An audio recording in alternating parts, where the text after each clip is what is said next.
Hello, Rabbit Ape. Fascinating questions.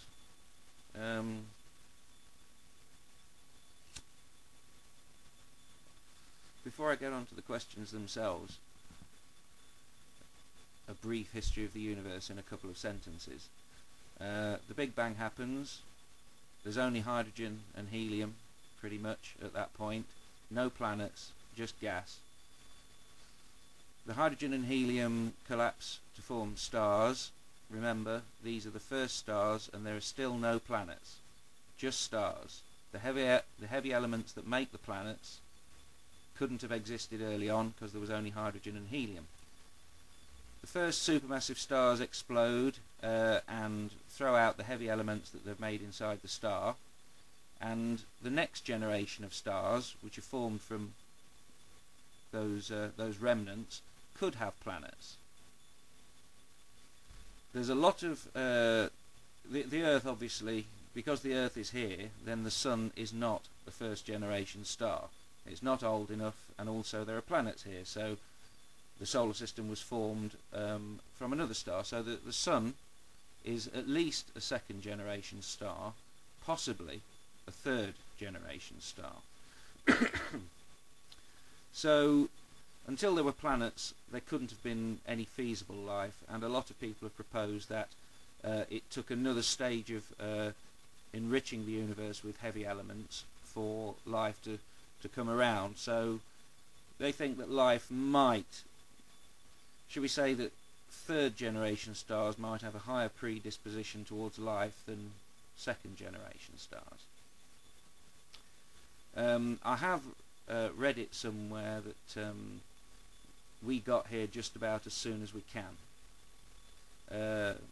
So the Drake's paradox about where are the aliens, we might be on the first wave, so that doesn't cause me a great deal of concern.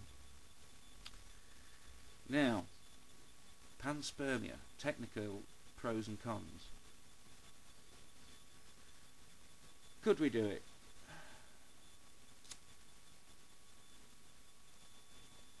If there was a star, say Alpha Centauri, 4 light years away, if we found that there was an Earth-type planet there, at the right distance from the star, to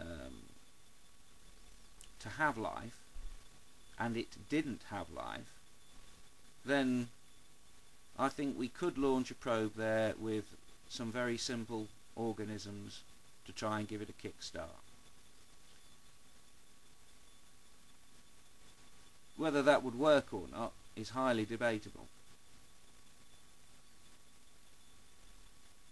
You see, we don't have the first organisms. We don't know what the very first organisms were like. So we'd be sending something several thousands of generations down the line, even if we went for the most basic bacteria we could find. So it may well not be suited to the task.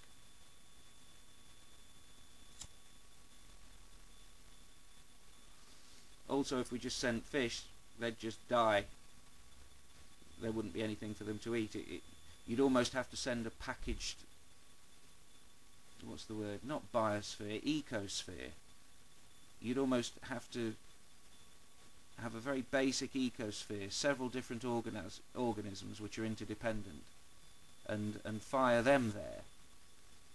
Now, if there was life already there, there'd be no point in sending our little package. For a start, it would get consumed by the indigenous wildlife. So, technically speaking, one seed could be sent to a nearby star pretty much now. It would take thousands of years for it to get there. The organisms that we send would have to be capable of being frozen completely before being reawakened at the other end.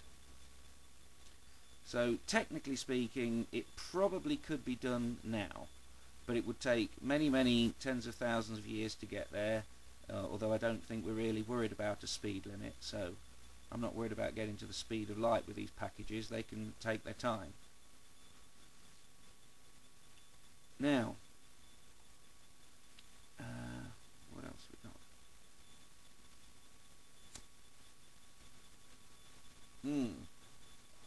the idea of panspermia, of sending these packets out,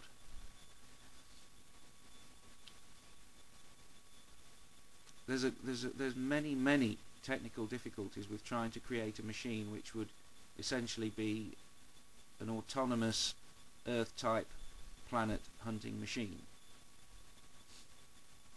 Again, it would have to be aiming for planets that were very young, because a lot of people think that if a planet has the right mix of elements and it's at the right distance, it will develop life, and I'm pretty much of that mind. If the chemistry's there and the temperature's right and the pressure's right, it'll happen. If none of those things are right, then we don't want to land our seed packet there. Also, they might have to decelerate and accelerate again, these craft. So they're going to have to carry quite a lot of fuel. I think the big fall down in your plan is the actual idea of sending out automated craft capable of decelerating and accelerating to survey a planet and finding a suitable planet. If we launched 1 billion of these things in all directions, I'd be very surprised if 1 or 2 found a suitable place to do their thing. Very surprised in the whole galaxy, because if there can be life there probably already is. If there can't be life there, it's highly unlikely that our clumsily assembled ecosystem would thrive and kickstart something off. And there's the ability of the craft to keep accelerating and decelerating to survey worlds before it ran out of fuel. It would have to be extremely advanced. The type of thing you envisage could happen in the future. I have little doubt of that. But if I had to guess, and I've read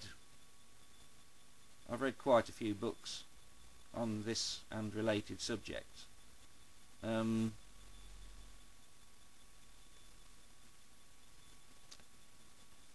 I think you're looking at between 500 and 1,000 years. Wish we could do it tomorrow. I really do. Got about 2 minutes to cover. Should we do it? If we could do it, yeah. I think life is too. It seems too precious. I think we could probably. It would be quite a softening blow to us losing our tenure on Earth to know that we'd possibly given the universe a chance to have much more life in it. I don't think there's much harm. If we go to a planet where there's already life, it'll kick our little seed, it'll kick its ass. So I don't think it would be a great threat to any indigenous life. And that's the only risk, really. The risk is that you contaminate or damage life that's already there. I should think we'd just provide them a snack. Long distance, door-to-door snack. Hope that answered some of your questions.